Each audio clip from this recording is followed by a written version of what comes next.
This historic indictment leading to many questions about what happens next legally and what it means for the former president's campaign as he makes another run for the White House. Joining us now live to help answer some of those questions is Salt Lake City criminal defense attorney Clayton Sims.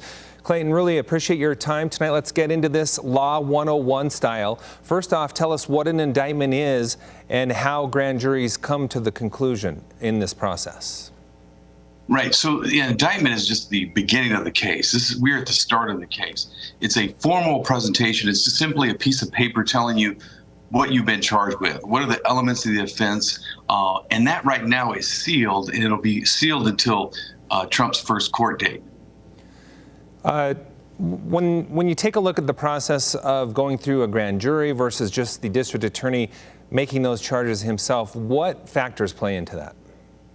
Well, so a grand jury is just a group of ordinary citizens, and the prosecutor presents evidence to those citizens that meet in secret. Now, the defense attorney is not a part of that. The defendant is not a part of that. The prosecutor presents to the grand jury without input from the defense attorney. Now, and it is probable cause level offense. It's not proof beyond a reasonable doubt at this point.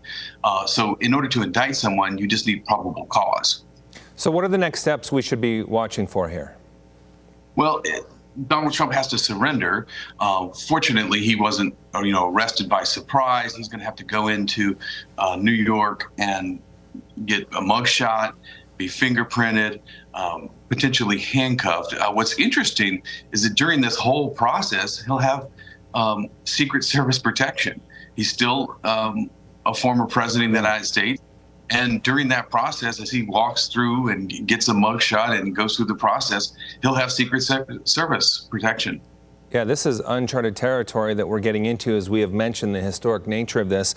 The president running for the White House once again, how could this, if at all, impact his campaign as he runs in 2024? Well, what's interesting is that a clean record is not a requirement to be president of the United States. That the only three requirements are to be 35 years of age, a natural-born citizen, and live in the United States for at least 14 years. So the U.S. Constitution doesn't place a requirement that you have no criminal history. So theoretically, Donald Trump could run for president sitting in jail. He could run for president and win the presidency with a conviction. So with the conviction, that could potentially keep him from voting if that were to happen. I want to ask you about the timeline a little more in just a minute, but not being able to vote, but still be in the race and potentially win it. Right. It is uncharted territory. There's some debate as to whether he would be allowed on certain states' ballots, but certainly he would be, and he is the candidate for president, and the leading Republican vote getter at this point in terms of polling. So certainly he could win the presidency despite this charge. Okay, so the race obviously is next year, 2024. From a time standpoint, could this all be wrapped up by then, or do you expect to see the president's team look for delays that could potentially put it beyond the election?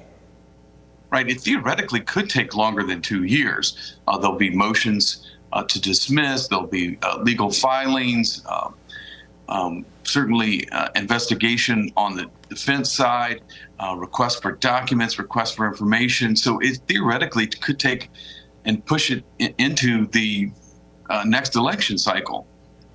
All right, Clayton Sims, we really appreciate your insight on this big breaking story of the day. Thanks so much for your time.